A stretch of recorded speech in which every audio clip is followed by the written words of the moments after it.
Good morning and welcome to First and Future Live. This is a bi-weekly show that focuses on the people and places and policies and programs that are shaping the future of North Carolina. I'm Leslie Boney, the director of the Institute for Emerging Issues at NC State University. And each week on this program, we try to look at big issues facing the state. Some of you may have seen our previous conversations on how the state is responding to calls for racial justice, racial equity and criminal justice. Some of you may have seen our show looking at how small businesses are recovering post-pandemic. We've done shows on learning loss and what public schools are doing to help people get back in the swing of things as we move out of the pandemic.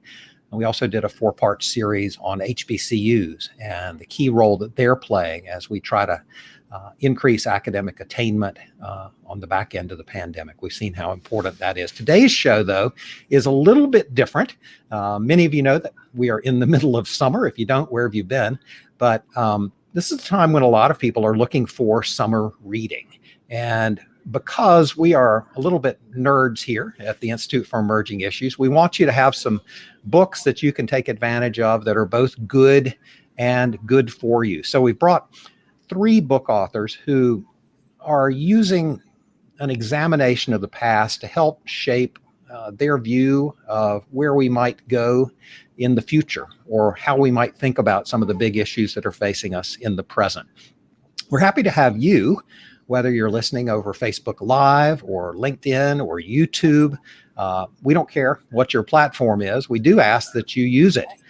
Use it by putting questions or comments into the chat function of the platform that you're using. If you have an experience that you've had with historical fiction and what a difference it's made in your life, please share that with us. If you have a question for one of our authors, please share that, and we'll get to as many of them as we can. We're honored to have with us today Carol Boston Weatherford, who is the author of several books, I think she said in the 60s now, including most recently Box, an imagined retelling of the real story of Henry Boxbrown, who literally mailed himself to freedom. She's also the author of Freedom on the Menu, which takes a fictional look at the very nonfiction Greensboro sit-ins of the 1960s and many, many others. John Hood has a new book of fiction called Mountain Folks, which adds some new characters to pre-revolutionary and Revolutionary War America and tries to take a look at the war for independence through a different lens. And finally, A.J. Mayhew, the author of 2 books, including Tomorrow's Bread, a close examination of the personal impacts of what some people refer to as urban renewal during the 1960s in Charlotte. Thanks to you all for being here. Really appreciate your coming on. Thank you. This has been a busy couple of weeks for me since each of you agreed to come on because I've been reading your books, and it's been a great way to spend the 4th of July weekend. It's also just been fun to see the different approaches you take to accomplishing this thing we call historical fiction. And as we get started, I wanted to just start off with a couple of quotes that give people maybe a little bit of a sense of what historical fiction is and does. These are just a couple of takes on it. The first one from Hilary Mantel, history and science to help put our small lives in context. But if we want to meet the dead looking alive, we turn to art. Historical fiction comes out of a greed for experience. Violent curiosity drives us on, takes us far from our time, far from our shore, and often beyond our compass. And this from Linda Cass. Reading history allows us to understand what happens. Reading historical fiction allows us to be moved by what happens. So I wonder if I might be able to get a comment from each of you, maybe starting with Carol. Wonder if you could talk about what you think historical fiction can do that history alone can't. Well, I agree that historical fiction, particularly for young readers, allows them to make an emotional connection to the events of the past, and also can help, in so doing, can help young people to put historical events in context and to connect the dots between the events of the past and particularly in the case of the kind of writing that I do about social justice to link the events of the past to some of the injustices of the present. Got it. AJ? Yes, I want to echo what I just heard. One of the people who read my pre-publication, my first book, was a young woman about 16 years old, African American, and she read it and she wrote a wonderful review of it. But she said that one of the main characters to her seemed like a female Uncle Tom. And that sort of took me back. I had to really think about it. And then I realized at 16, she had no context for what it was like for an African American woman in the 1950s who would not look at a white man in the face and who would step aside if a white person was coming toward her. And that helped me. It made me realize that, yes, as Carol just said, fiction can really be teaching. And I hope that my book crossed over to young adult, and I hope that it did show something that young adults didn't know. John, you sort of got me going on this target, on this topic, because of an op-ed you wrote that I think was in the Chicago Tribune, but also in newspapers across North Carolina, where you talked about the value of historical fiction and what it can do and what it can't do. Could you talk a little bit about that from your perspective? Sure. I'm at heart, as some of you know, a public policy nerd. So I enjoyed writing historical fiction and hard at work on subsequent novels to Mountain Folk. Part of what motivated me was empirical research that I looked at. I know that's kind of boring, but that's what I do. That suggested that when young people or not so young people read historical fiction, if it is accurate but also compelling and persuasive, they actually remember more historical content than if they read a textbook. And that's just the way human beings are made. We, like it or not, we're not rational calculating machines. We are storytellers. We are people who express ourselves and coordinate our activities by telling tales around campfires. And a lot of times the tale, the story of a particular person or event is simply a much more compelling thing for our mind to recall. And so I think it's important if we want people to understand their history better, and I think we should, because Americans' understanding of their history is woefully inadequate. Only about a third of Americans can pass the U.S. citizenship test, which is a bad sign. So if we want students and everybody, young readers of all ages, to learn more about history, I think we need to, in addition to providing accurate information and well-written texts, we also need to tell stories. And I think that's what historical fiction in all its forms allows us to do. Carol, let me zero in on some of the work you've done. You've done nonfiction, you've done fiction, you've done biography, you've done poetry, you've done children's books, you've done books that work better for adults. You're currently a professor at Fayetteville State University. A lot of your books, though, target a younger audience. And I wonder if you could talk about a little bit more about why historical fiction works with them. You talked about an emotional connection earlier. Right. Well, what John said is so true, that people connect with stories more than they do facts and figures. And, history books, textbooks often just offer, these are the facts. This is the order in which they happen. Now memorize it, for kids. But stories are the building block of civilization. And stories are really part of what make us human, and the passing down of stories.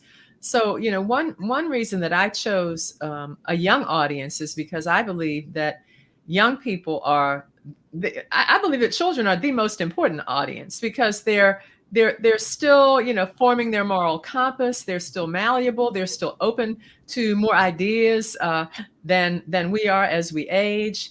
And I just think that historical fiction really does, put the historical event and can put a historical event in context. For example, when I share my book Freedom on the Menu with students, and that is my most popular book, I often get a question, even though I have told kids and showed documentary photos before sharing the book. I said, this is based on a real life event. It happened here in North Carolina. First question is always, did that really happen? Second question is, who made that stupid rule? So, I want to appeal to kids. I think historical fiction can appeal to kids' more absolute sense of justice. And as I said, to help shape their moral compass and, just open their minds and make them more tolerant and more compassionate and more empathetic human beings. You've mentioned a couple of your books. I wanted to just show some of them. Again, we can't show all of them just because there's so many, but you've done biographies of Billie Holiday and Aretha Franklin, Harriet Tubman, books about events. You mentioned Freedom on the Menu about the Greensboro sit-ins, Juneteenth Jamboree. You've been really literally writing and getting published all of your life.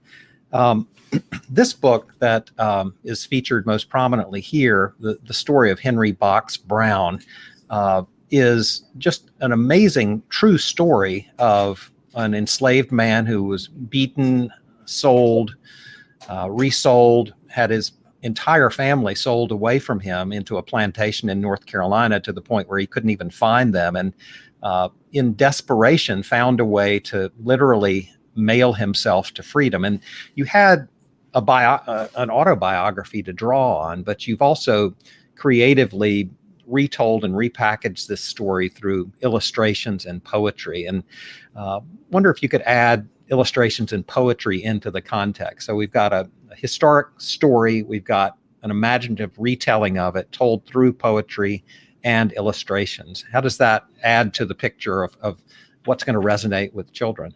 Well, I think it just increases, it heightens the impact that the story will have. Whether you're appealing to children or adults, human beings rely on our sense of sight more than any other sense. Those of us who are, fortunate enough to have the sense of sight.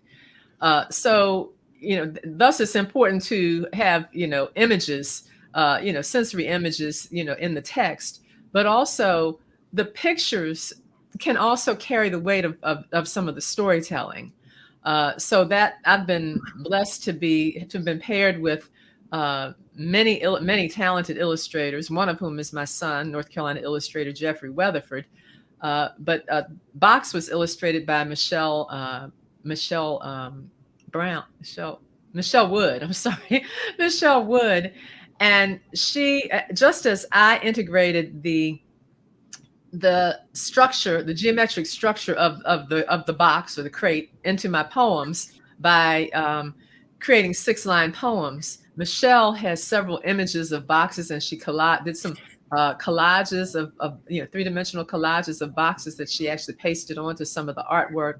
So that theme of confinement and oppression that the box not only the box of slavery represented, but the confines of the box that he shipped himself in represented, carried through from the text to the illustrations. So I think that images for children in particular make the historical event more real and also more accessible. Now, poetry is just my first literary language, so I'm more prone to go to poetry than to prose. So out of my 60 books, I may have 10 that are prose. So I write hybrid genre works that blend poetry and historical fiction, or poetry and nonfiction, or poetry and biography. So that's just a no-brainer for me. Poetry distills emotion, and historical fiction does the same thing. So when I merge the two, of course, that even compounds the impact and hopefully forges an even stronger connection with my readers. This is a horribly sad story, the story of Henry Boxbrown. And yet, I think something about the illustration makes it both easier to deal with the sadness of the story, but also to fully imagine it, that without spoiling anything, I don't think. One of the things written in the book is on the box is "This End Up," but while Henry Boxbrown was being shipped, no one was paying attention to that. And so for large portions of his journey, he was on his side or actually upside down, right? Yeah, right. And I would think that anybody who orders from any of the online sellers or mail order knows that those kinds of warnings on boxes, "Fragile" and "This End Up," are rarely followed. So, and that was the case with Henry, and he actually heard his neck crack at one point when the box was turned upside down. He endured a 37-hour trip by wagon, train, boat, steamer, from Richmond, Virginia to Philadelphia, Pennsylvania, and then had to wait inside the box for several hours for someone to pick the box up. And he began to wonder, is this box going to be my coffin? So he was an incredibly ingenious and brave man who in later life became, after he was freed, became an abolitionist speaker and a magician and hypnotist. Yeah. So hypnotism is about as close as we get to an obvious transition to John Hood, in that there is some magic involved in your book as well, John. And let's just say this is a departure from some of your other books. I'm just going to read the title of some of your other books, Jim Martin and the Rise of North Carolina Republicans, Our Best Foot Forward, an Investment Plan for North Carolina's Economic Recovery, Selling the Dream, Why Advertising is Good Business, The Heroic Enterprise, Business and the Common Good, and Mountain Folk is Different. How did you decide that this would be a direction that you go, but also how did you decide that where to set the book and what story you wanted to tell? Well, to make a long story mercifully short, I had written a number of previous nonfiction books, most of which required tremendous research, economic history, political history, some of it going back centuries. And after the last book, which was a biography of a former North Carolina governor, my wife said, no books, no more books. And she just said, look, you enjoy having the book being done, but you obviously don't enjoy all the research involved. And I'm going to intervene and insist that you enjoy life a little bit more. So I followed this rule for years. I had certain ideas that would come up and I would air them. And her response was 2 words, no books. Then I got sick. I was sick in bed for about a week.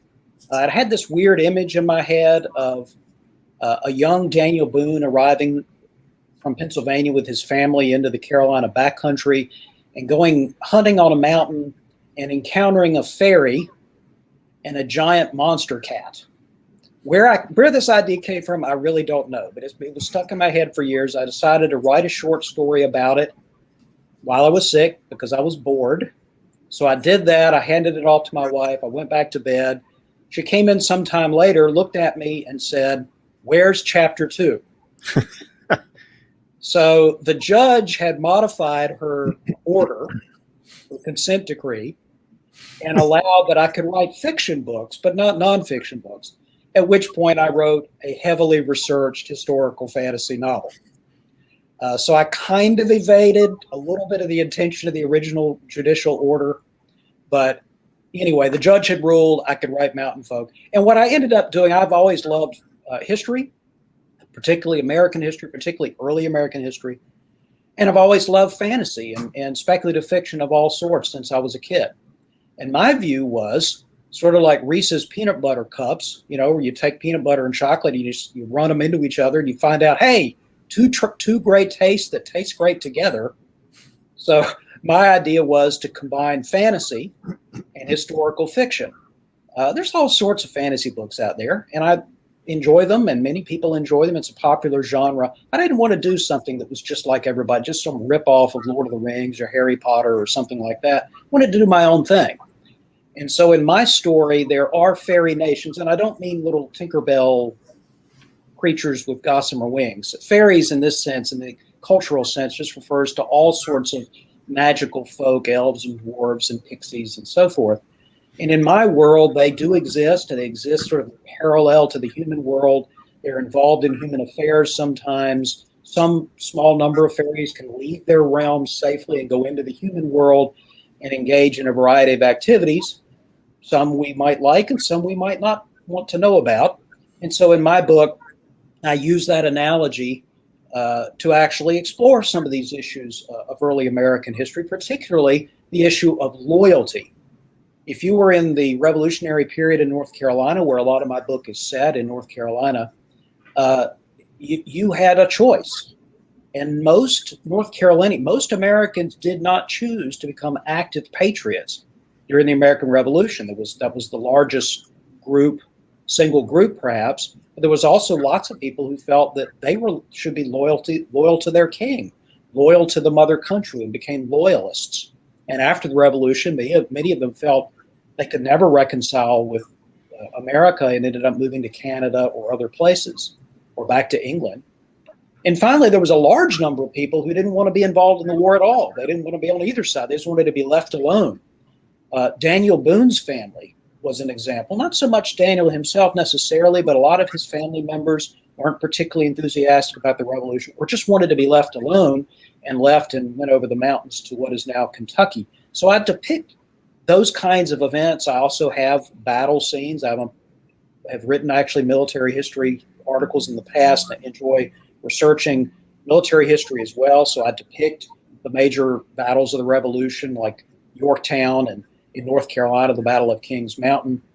But ultimately, it is an exploration of what it means to be an American and how different people have different takes on what their responsibilities are as Americans. I try to convey different points of view in my novel, not just one. Yeah, so picking up on that, one of the things you really do spend time on has to do with different perspectives or worldviews that people come into a conversation with. And I know that's something you're doing in your real life through the North Carolina Leadership Forum. You've written that to engage with others more constructively is not to surrender your position or show weakness. It's a sign of confidence and strength. And talking about mountain folk, you've written, America has become a dynamic, sprawling, sometimes brawling society encompassing many different religions, values, and cultures, but we still require a common creed to unify us and a common set of institutions. So we're in the middle of a huge debate about that in our society, and you're exploring those issues in a very long ago context, and wondering if that has enabled you to wrestle some with those issues in your present life. It has. That debate that we're having, that conversation we're having right now, today, this year, this decade, about what it means to be an American, is different in some ways, but not radically different from the conversations that people were having in the 1770s and 1780s and 18 teens about what it means to be an American. What about, in my story, as you know, Leslie, the Cherokee played an important role in the plot, and there were debates among Cherokee leaders, among Cherokee people. What should we do in response to the American Revolution? A large number of Cherokee allied with the British and decided this was our opportunity to reclaim lost land, to reclaim our honor, to reclaim our sovereignty. And another faction of Cherokee argued this was precisely the wrong thing to do, that what we'll end up doing is costing more than we will gain. That was a robust debate, and I try to depict both of those points of view too, because you could understand why people could have either of those points of view. I have my own point of view. I've been an opinion columnist in North Carolina since 1986. I write a syndicated column. I'm very opinionated, but that doesn't mean that I'm not interested in other people's views and understanding not just what they are, but how people come to them. That's what I try to explore, admittedly, with some fun and adventure and escapes and rescues and magic in mountain folk. But also, seriously, I'm trying to explore how people come to similar views from different places or come to very different views, even though they might originally come from the same place. AJ, you try to put yourself back into 1960s Charlotte and try to imagine the views that different people had about this issue that goes by a variety of names. Urban renewal is one euphemism for it. Replacement of urban blight, land condemnation would be another. But your novel, Tomorrow's Bread, is really about the process of condemning land and moving people out in order to do something that city fathers, mostly in Charlotte, believed was a good thing. But what you do is show a community that is being destroyed. And I'm wondering how it was that you chose this topic and how it was that you learned about it and why you decided to fictionalize it rather. I mean, you could have written a story about here's exactly how many homes were destroyed. Here's how many businesses went out of business. Here's a graveyard that had to move. But instead, you're telling a story through the lens of fictional characters. How did you make that decision? I went to Charlotte in 2008 for a high school reunion. And instead of taking 77 South down to Moorhead and over to where I used to live, for some reason I decided to take the Brookshire Freeway. And I went through town. And in doing that, I saw Second Ward, that it was completely, it had been developed, but that there was a lot of green space, a lot of undeveloped land. And that just sort of stuck in my mind. I was curious about it. After my first novel was published, I had a 2-book deal, so I started the second one, and I did not think I was going to write about urban renewal, but that image had stayed with me. And I wondered what it would be like to be told that I had to leave my house, and in some cases, leave home in 30 days if I were a renter. And it just gave me the shivers. And so I thought, okay, I will try writing about that. And then the characters began to tell the story, as of course so often happens. But that's how I came to it. That was my initial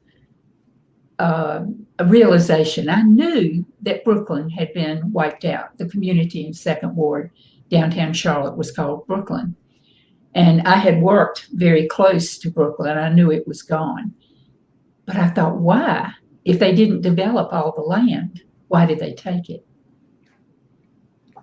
The title of your book, Tomorrow's Bread, and we'll show this along with the title of your other book, is based off of a powerful Langston Hughes poem that reads in part, I tire so of hearing people say, let things take their courses, tomorrow is another day. I do not need my freedom when I'm dead. I cannot live on tomorrow's bread. What do you think he means when he talks about tomorrow's bread, and how does that fit with the theme of the book? Oh, to me, it's just crystal clear that he was saying, don't tell me to wait. Don't tell me that I cannot have freedom, if you will, or equal rights until tomorrow. I can't live on tomorrow's bread. And I was intrigued by that. I didn't come upon the poem until the book was about halfway written. And when I did, I just knew there was my title. And I had to get permission to use the poem. And there's another line by Hughes in the very last chapter of the book. It's the only chapter that has a quote at the start of it, in which he says, misery is when you heard on the radio that your neighborhood was a slum and you always thought it was home. And I absolutely loved that. And I came upon that quote quite by accident. Hughes' poetry moves me incredibly. So I was delighted to be able to find some that I could use. One of the sub-themes of the book, I think, is that there's this debate about whether this is a slum or whether it is blight. And you just sort of hit on that. And one of the points you make in the book, I think, is that there may have been some manipulation by selectively showing photos of some parts of the neighborhood that were depressed. It made it easier to create in people's mind an image that the entire neighborhood was one of blight. What did you learn about that in the process of researching the book? I was fortunate that I tumbled onto a site at the UNC Charlotte Library that was an archive of interviews with people who lived in Brooklyn. The interviews were made in the early 2000s, and so these people were in their 50s, 60s, 70s. And their voices, it was so wonderful to hear these voices. And then to hear that it was a neighborhood, it was a community. Unfortunately, it was 4 blocks from Independence Square, downtown Charlotte. So it was too valuable too valuable to let these poor people continue to live there. I hope that we've learned a little bit about taking land, stealing land. There's no other word for it. But I don't know if we have, and improve it instead of having people have to leave. But as to the photos, I was astonished that I could only find a few photos that really showed the wonderful part of that neighborhood. Now, today, a song has been written about the book, and it's called Brooklyn Was Here. It's a wonderful song. And recently, the songwriter and my son and I have been illustrating the song with a video with photos. And it was quite a challenge to find the photos that showed a thriving, happy neighborhood instead of the awful slums. And there were awful slums that down on Sugar Creek, houses that flooded, houses that were up on sticks because they would flood. But not by any means the whole of the neighborhood. But the photos were elusive. There's some question, and I guess this is for everybody, about whether history can ever be objective, because we always see it through a lens. But on some level, all of you sidestep that by writing fiction. But in all cases, you're trying to communicate some important truth about your subjects. Can you talk about whether it is possible for history to be objective and what you can accomplish through historical fiction, maybe that is important? Ooh, that's a big one. I was 14 in 1954. If you do the math, I'm 81 now. And I lived through Brown v. Board as a privileged white kid. But that realization that there was something not right, or the Supreme Court would not have voted unanimously the way they did, that stuck with me all of my life. When I was 45, I finally left Charlotte, the city of my birth, and came to this area, to the middle of the state. And then all I wanted to do was write about Charlotte. It was just amazing to me. So all three of my books are set in Charlotte, and all three deal with social issues that I lived through. It's hard for me to say that I lived through as a privileged white, but that's the truth. And I think I had a different perspective than if I had lived in Brooklyn, for example, or if I had been a child affected by Brown v. Board. I was not. My high school remained white all the way through until after I graduated, long after I graduated. So living through it made it real for me, but my perspective was different from people who actually did live through it. John and Carol, you've both played both sides of this fence. You've written, obviously, John, you've written this opinion column since 1986, but Carol, you've also weighed in on contemporary issues very directly. A few years ago, actually, one of your columns resulted in the redesign of a Pokemon character. How do you decide when? So people say. I'm sorry? So people say. Well, it looked like there was a pretty close connection between your critique and the redesign of the character. But I'm just wondering how you decide when you're going to weigh in as a concerned citizen, very directly writing truth as you see it from an opinion standpoint, and when you're going to take a step back and try to use that historic fiction lens to make similar points.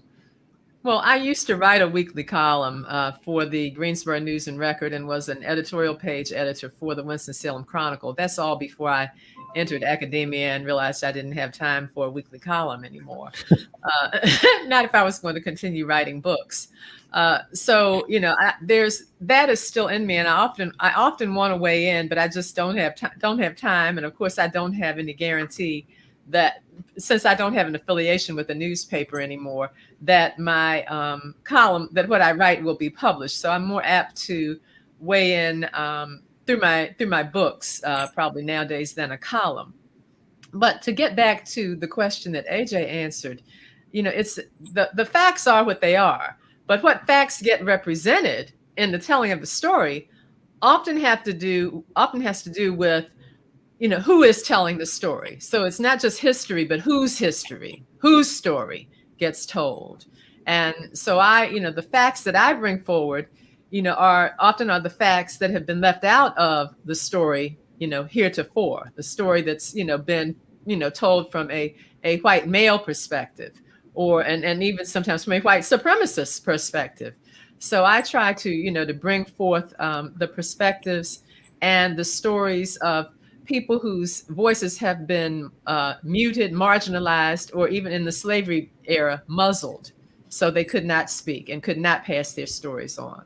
So that's important to me. But I'm satisfied with doing it most of the time through stories rather than through opinion pieces nowadays.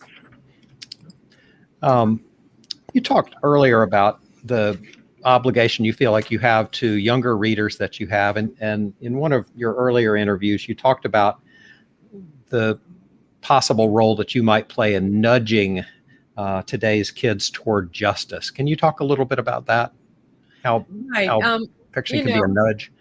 There are folks who think, well, she's writing these books about African-American history for African-American kids. No, I'm not just writing them for African-American kids. I'm writing them for kids who might not grow up in a household that is progressive, or they might be growing up in a MAGA household, but they need something to counter, the propaganda that they're getting from the right. They need to have children deserve and demand, I think, a more complete history. And when they when they get that story, when they get the full story, then they begin to exercise critical literacy and to ask questions, to question oppression, to question injustice, and to ask questions, like I said, who made that stupid rule?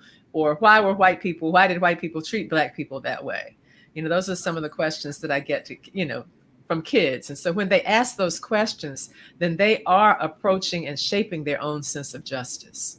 And my work is, I feel that's really the reward. It's nice to have shiny stickers on my books, but the true reward is knowing that kids get it. John, I wanted to ask you about a quote from Nanyehi, who is a Cherokee character in your book. And in it, she says, about America, this growing America that was in the process of developing during the 1700s. There should be room for all if only we would learn from each other rather than letting fear, resentment, and violence prevail. But the problem is that we all see ourselves as victors or vanquished. There must be some way to break the cycle. How do we get rid of that seems like a very real sentiment right now, where a lot of people seem to have a zero-sum view of the world, where if somebody gets more, that means I will get less. How do we break that view in this world? Well, it's challenging to do so because we have an impediment, which is human nature. We are certain kinds of creatures with certain temptations and tendencies and inclinations. And that's what I'm trying to explore in my work. And Nanyehi in particular is a character. She's a real life character. She, in her youth, goes to war with her husband in a war the Cherokee fought against the Creeks, the Muskogee. And this was in 1755. Her husband is killed before her eyes. She picks up his weapon and leads her people to victory. So she is in her youth, she is a war leader.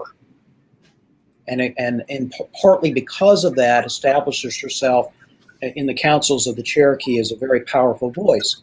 But later on in her life, in the events that I'm depicting in my novel, Mountain Folk, she becomes a peacemaker.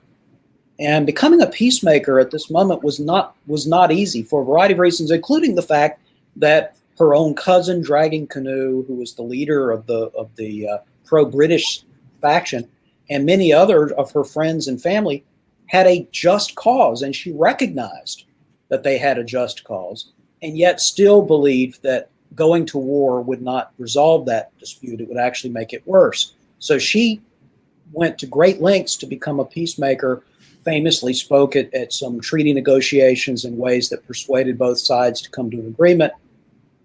And what I'm not describing is, well, He did this and everybody followed her lead and life went right, because we know that is not what happened. But all throughout history, there are moments and there are people that try to break the cycle that is described in that quote. And it is difficult. It is not all, the path is not always in a straight line. It zigs and it zags, and it goes back and it goes forward. And I think that one of the great challenges of history is to truly explicate how people in history believed and felt and why they acted the way they did. That's the responsibility that historians have. That's what really they mean when they properly use the term objective. Not that there is one way to depict history that is going to be fully inclusive, it isn't going to be influenced by biases, but to attempt to not be the subject of the story yourself as the historian, but instead to try to delve out and dig out the evidence that you have for why a particular person did what they did. That's the role of a historian. So therefore, that is itself a kind of literature. All great history is really literature. It's not data collection and statistical analysis. That could be elements of it. It's really telling a compelling story. Those of us who are practicing historical fiction are simply going one step further and embracing fully the role that history plays in literature, and using sometimes fictional characters or composites that represent real life to tell the story more compellingly to people who may not be familiar with either those events or that particular point of view in that story. I mean, how many Americans really know? I mean, they sort of know the American Revolution wasn't just about Americans and British, because the French were involved. Did they know the Spanish were involved? Did they know that all of these nations, from the Iroquois all the way down to the peoples of the Southeast, that they were all involved, or at least both sides tried to get them involved in the war? It was an international conflict in America at that time, and that's part of what I'm trying to explore.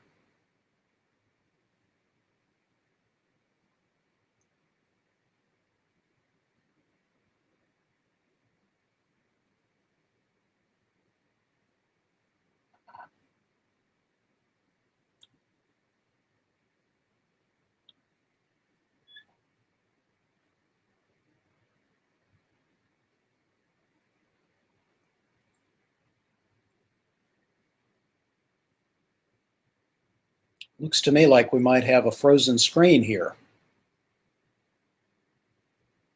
Carol and AJ, I think we might be on our own for a moment while Leslie's trying to come back in.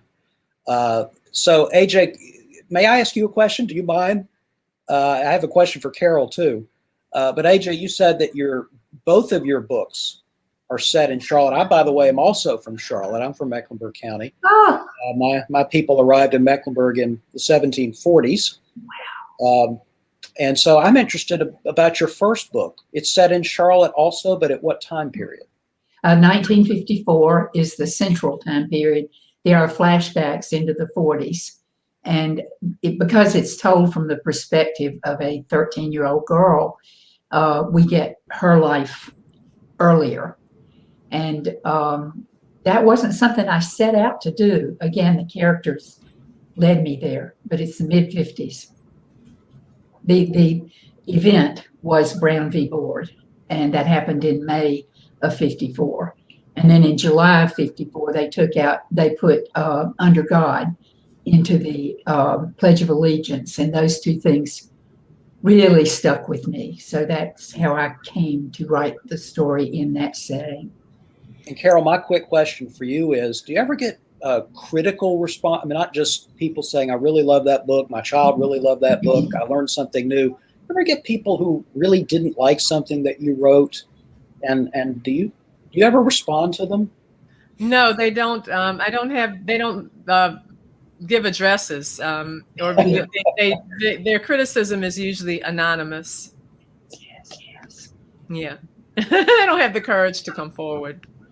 Well, that tells you something right there. Yeah, it does. It does. But the Pokemon article that Leslie mentioned, it has generated quite a few responses over the years from around the world, and it never stops. I get critical things on like Facebook and Amazon reviews, and I've gotten a couple of 1-star reviews, which just sort of hurt. I forgot about Goodreads. Yeah, I forgot And about Goodreads. Goodreads is tough. Goodreads is tough. Of course, we want honest feedback, but sometimes you get the sense that people like to savage other people's work just for the joy of savagery, which is not pleasant. I want to respond to those people and say, how many books have you written? AJ, could I ask a question about something that John brought up? He asked specifically about, or he talked specifically about the value of these bridging characters. So Nanyehi was one in his book. You have, on some level, 2 different bridging characters, people who try to really actually understand what the other side is thinking. Lorelei, I think, would be one of them. She's the main character who has a white boyfriend and is trying to sort of understand what these things are that people are saying about her neighborhood and how they comport with the reality that she knows. There's also, I think it's Percy, who is a white woman who gets to know the neighborhood over time and sees the world in a very different way than her husband, who's leading the urban renewal effort. What's the importance of having those characters, both as a literary device, but also as a way of helping you to wrestle with these kinds of issues that you're struggling with? I liked what John said about having the disparate point of view from the central characters. And Persephone, is that character for me. And she was absolutely the hardest one to capture. I struggled and struggled with her voice. I had to rewrite her so much more than the other 2 central characters, who were both Black. One is a middle-aged preacher. He's in his 50s. And then Lorelei, who starts out at 17, and then we get into her main story when she's 25. And Percy was a middle-aged white woman. You know, here I am. So I had to get some distance from her, and that was difficult. But I felt it was absolutely vital to bring in her story and a little bit of the story of her husband, who was on the committee to eradicate Brooklyn. I don't think the central story has great strength if I don't show an opposing story. And that was true in both my books and is coming true in my 3rd one. Let me ask each of you to just give me a preview of the next thing that you're writing, and you don't have to give away anything that's not important. That's super secret, but just what you're working on right now and where it's taking you. Carol, I'm guessing you're writing 3 things right now. I'm going to talk about only one of them, though, and I am working on a family memoir that is set largely at Wye House, which was the largest slaveholding plantation on Maryland's Eastern Shore. It's where several generations of my family were enslaved, and where the most famous person to have been enslaved there was Frederick Douglass. And so I'm writing about that, and I'm recreating the voices not only of my ancestors, but also of other inhabitants of Wye House, both white and African American. So is that nonfiction, or is that fiction? It's semi-creative nonfiction or critical fabulation, because of course I don't know what those people actually said. So I'm recreating their voices. The milieu, of course, is true to history. Some of the contemporaneous events are true to history, but the thoughts and feelings of the inhabitants I am recreating and re-envisioning. Thank you. Does it have a working title yet? Kin, K-I-N, and it's got a working illustrator too. My son Jeffrey Weatherford will illustrate. Great. So it'll be for middle grade to young adult. AJ, you said before the show that you're in the middle of a mess right now and trying to write your way out of it. Can you talk at all about your next topic, your next book? Yes, it's based on something that I knew personally in the early 70s. The gay rights movement has really come out in my lifetime, and I've come to see from being hidden and not being out, if you will, that now people take pride in being out, and I just love that. So that's another group that to me I have seen, I use the word out again, come out of the closet during my lifetime. And in the early 70s, there was a situation in Charlotte where a man was convicted to 10 years in the state prison for homosexual activity. He defended his position by saying it was not a crime against his nature. So I was intrigued by that. I knew the man, and I'm hoping to do justice to his story, but I don't know yet. I'm about a third of the way into it, I think, and I'm so uncertain that I can tell this story. So that's what I meant earlier by I don't really know where I am. John, historically, second novels are painful, and it's so hard to overcome the creative outpouring that is the first novel. And it sounds like you just blew through your second novel, and it's now finished. Is that right? It is. I'm currently trying to edit it down to an appropriate length. I overwrote the first novel. I had to whack about 20,000 words out of it. Second novel, I'm whacking about 30,000 words out of it. As a longtime editor, I can whack. You don't typically want to whack your own copy, though, but I got to do it in this case just so it's ready to go. But the first novel, Mountain Folk, occurs primarily in the 1760s, 70s, and a little bit into the 1780s. The second book starts around 1800 and takes us through the 1830s. So some of the major events would be things like Western expansion and the War of 1812, the Indian Removal Act of 1830. I actually depict the congressional debate about. I know this is a fascinating adventure story that takes you to the floor of Congress. But since Davy Crockett was there, and he is a character in the second book, and it allows us to experience, I hope the reader to experience that particular debate. Again, some different points of view expressed about it. Of course, Davy Crockett would resent me saying that because he preferred to be called David Crockett. Davy was something other people called him. He didn't much like it. But anyway, second book is called Forest Folk. The third book, which will occur primarily in the 1840s and 50s, is called Water Folk, and that's the novel that I'm currently starting on. All right, I'm just going to put up again the slide with your different books on it. We'll just show it real quickly. Those of you listening won't do it, but I'll just read some of the book titles as we show those slides. Carol Boston Weatherford, 65, I think you said, books right now. The one we've been talking more about today has been Box, which you can see over Carol's right shoulder. The remarkable story of Henry Boxbrown. A.J. Mayhew, your most recent novel has been Tomorrow's Bread, which is a look at urban renewal in Charlotte in the early 60s and a lot of related issues. John Hood's fiction, Mountain Folk, and more on the way. You can also read his nonfiction, of which there is a lot. So those are the books that we've been talking about today. We appreciate all of you for being with us today. You can buy all the books that we've mentioned, specifically Box by Carol Boston Weatherford, available in all bookstores. Mountain Folk by John Hood, the same. He's still on a book tour right now. Tomorrow's Bread by A.J. Mayhew. Thanks to all of you for listening and for your questions and comments. We're going to be back in a couple of weeks on July 20th at 9 a.m., which is the anniversary of the moon landing. And we'll have a special show then that'll focus on the importance of science education and increasing diversity in STEM education. Hope that you will be able to join us then. If you like the program, please share it with a friend. It'll be available on our website, emergingissues.org.